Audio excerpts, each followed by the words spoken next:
Envie d'entreprendre, volonté de réussir, regardez le Club Éco d'Objectifnews.tv avec la Banque Populaire Occitane.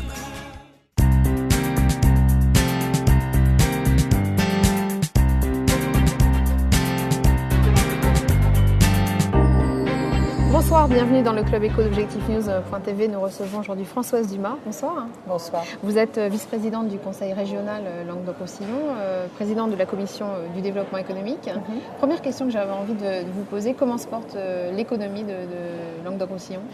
C'est une économie très jeune, c'est une économie qui est surtout axée sur le développement de ces filières, qui s'organisent. Qui a un tissu, je dirais, un tissu d'entreprises, de très petites entreprises. Nous avons plus de 95% de nos entreprises qui sont des toutes petites entreprises.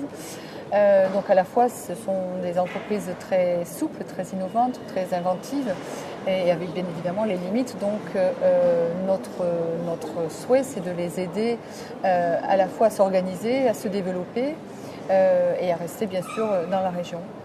Est-ce que les liens de transport de plus en plus facilités entre Aquitaine, Midi-Pyrénées et Languedoc-Roussillon peuvent avoir un effet très bénéfique pour Montpellier et sa région ? Oui, bien évidemment. Nous sommes particulièrement, très concrètement, nous sommes, je veux dire, situés sur le littoral méditerranéen, vraiment. Donc toute la région est bordée par la Neuf. Donc on a les axes autoroutiers qui traversent de long en large toute notre région. Donc c'est, je dirais, notre axe stratégique très fort. Nous avons aussi l'entrée par deux ports, donc soit Sète et Port-la-Nouvelle. Donc nous avons cet axe-là. Nous avons bien sûr des aéroports qui sont notre propriété.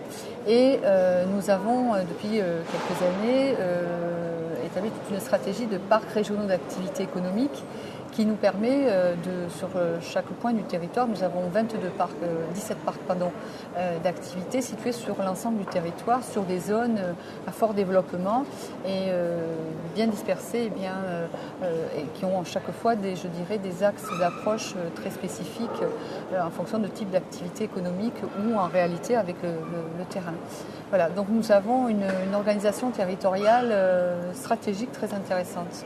Vous allez lancer aussi, vous me le disiez au tout début, dans des opérations de marketing territorial ? Voilà, donc c'est vrai que nous avons décidé, pour le développement économique, on a mis deux axes forts pour l'international, pour le développement à l'export.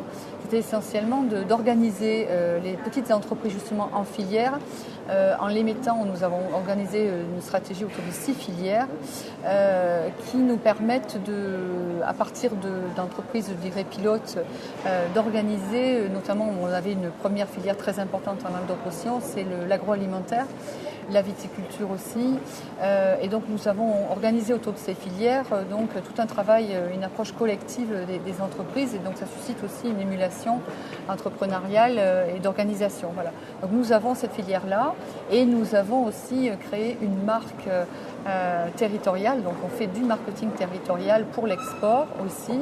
Donc à partir de la marque Sud de France qui est labellisée et qui nous permet de créer ce lien entre l'appartenance sur un territoire des entreprises, c'est-à-dire que le territoire valorise les entreprises et les produits Sud de France, donc il y a 2000 entreprises qui sont concernées, 5000 produits qui sont référencés, et de l'autre côté les entreprises et les filières se sont aussi elles-mêmes appropriées cette marque-là et continuent à l'utiliser à l'export.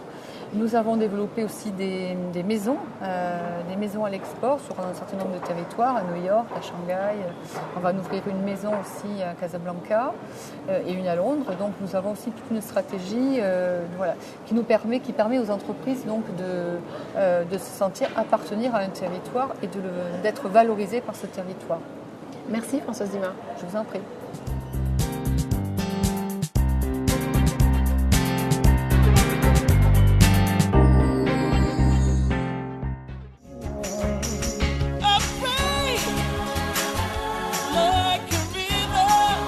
Envie d'entreprendre, volonté de réussir, c'était le Club Éco d'Objectifnews.tv avec la Banque Populaire Occitane.